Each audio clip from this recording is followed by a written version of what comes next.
$1,015. That's the amount of money people pay on average for the car every month in the United States. Now, that's a lot of money. And I bet that most people would severely underestimate this number, right?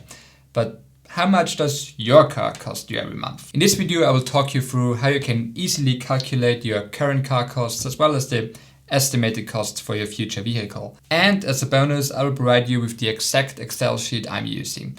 It's free to download in the description below. But first, let's get a quick overview of what goes into your total car costs. When looking at the new or relatively new car, by far the biggest cost is depreciation, which means nothing other than buying price minus selling price after, for example, 3 years of owning your car.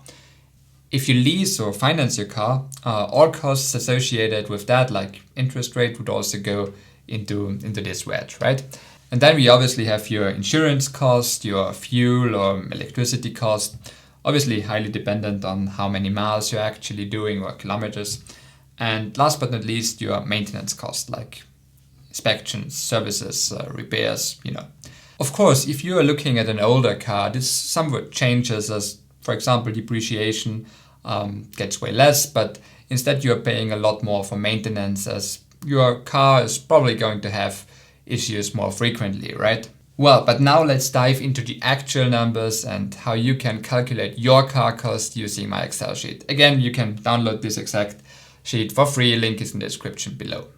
So this is the Excel sheet you're looking at.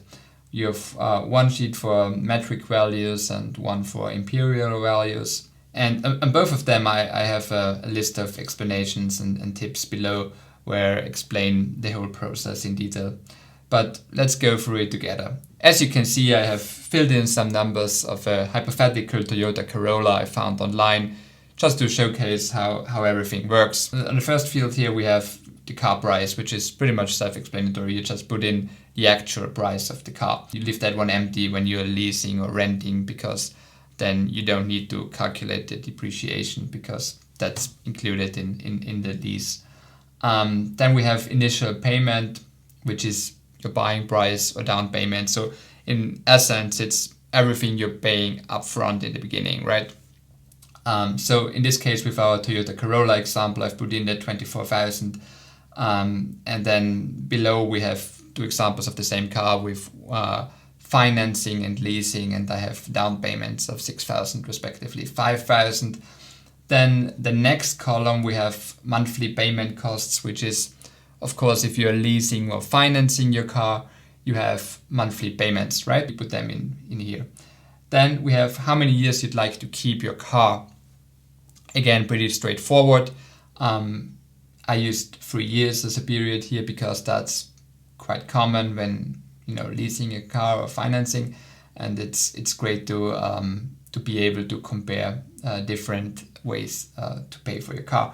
But of course, you can put in whatever number you want. Then we have kilometers per year, or in the imperial sheet we have miles per year. Again, pretty straightforward. You just put in the amount of kilometers or miles you're planning to do per year. Then we have monthly insurance cost. Again, that should be pretty easy and self-explanatory. Then we have fuel, electricity consumption per 100 kilometers per kilowatt hour. And in the imperial one, of course, it's miles per gallon or miles per kilowatt hour. So if you're looking at a new car, how are you going to find out how fuel efficient or electricity efficient your car is actually going to be?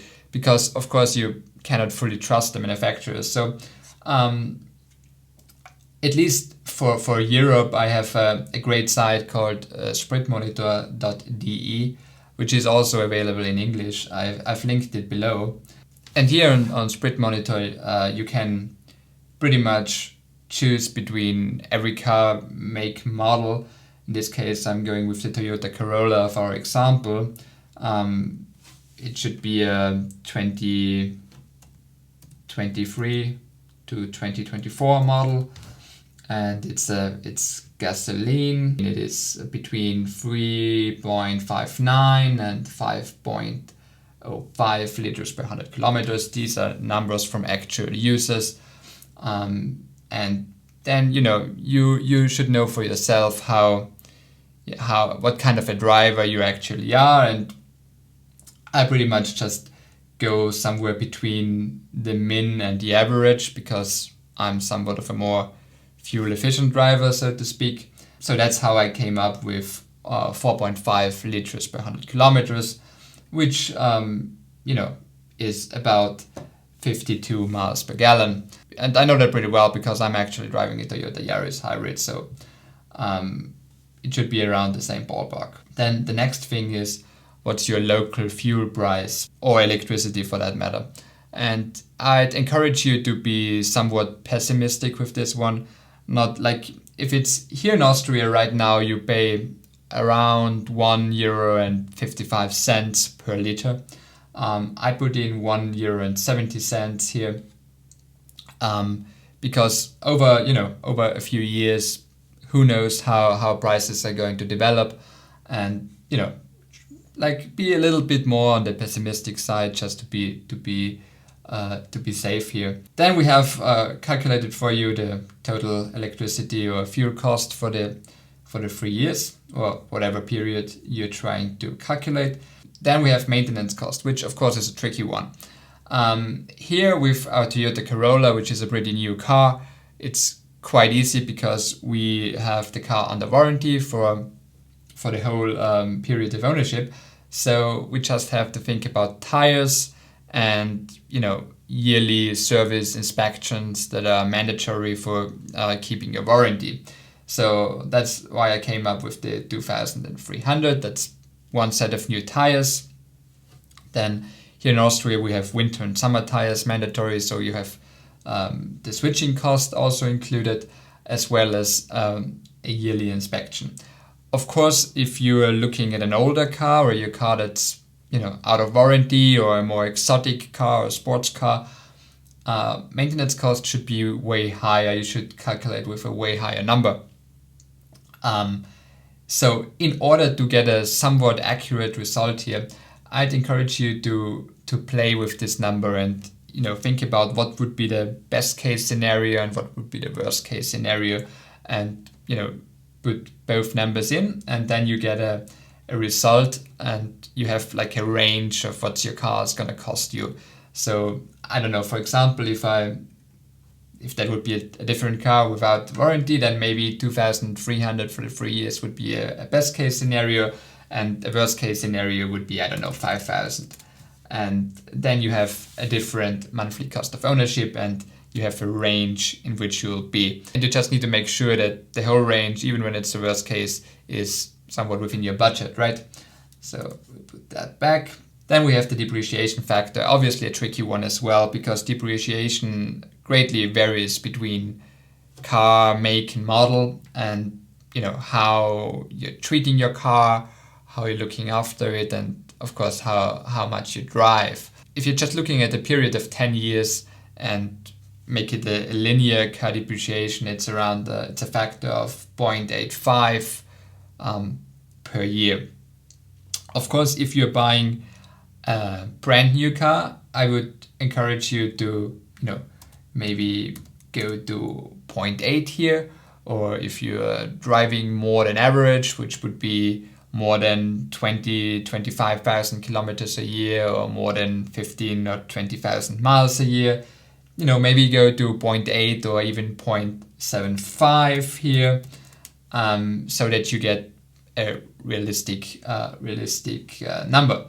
If you have an older car that already depreciated a lot, or if you're driving very little, you can go to 0.9 or even 0.95 if you have a exotic Porsche 911 from the 80s that you're only driving 1,000 kilometers every summer and otherwise keeping in the garage.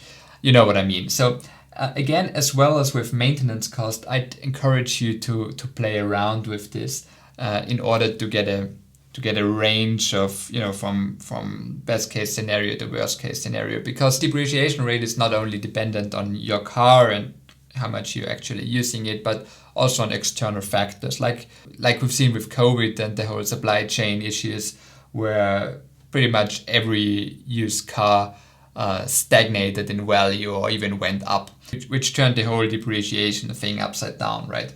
And you never know what's going to come up. So I'd encourage you to play around with these numbers and, just have a range of your monthly or total cost of ownership.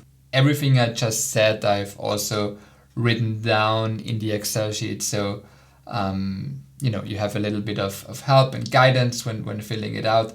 And of course, that's not an exact estimate, especially when you're looking for like longer periods, like 10 or 15 years, it gets somewhat inaccurate. But that's why I keep emphasizing that you should play around with the numbers and get a range, right? Now, if you want to take things a step further, you could also calculate your opportunity cost. Like, imagine deciding between two different cars, and one would cost you around $500 a month and the other one, like, I don't know, 600. So the 100 you're saving on the cheaper car could be used for example, invest in the stock market. As a result, over a few years of ownership, the more expensive car would therefore be even more expensive, so to speak, because of all the money you could have made when going with the cheaper one. I know that's a bit confusing, and quite complex topic, frankly, but that's why I'm going to make another video specifically about opportunity cost when buying a car. So if you're interested in that, make sure to subscribe and hit the bell icon to get notified when I upload a new video. Now, another big purchase most of us do every couple of years is our smartphone. I made a video specifically about the cost of ownership of an iPhone and what the cheapest ways to own one really are. So if you're interested in that, feel free to click on the video over here. That's it for today. I hope you found the video somewhat helpful. If so, please give it a like and consider subscribing. Thank you and have a nice day.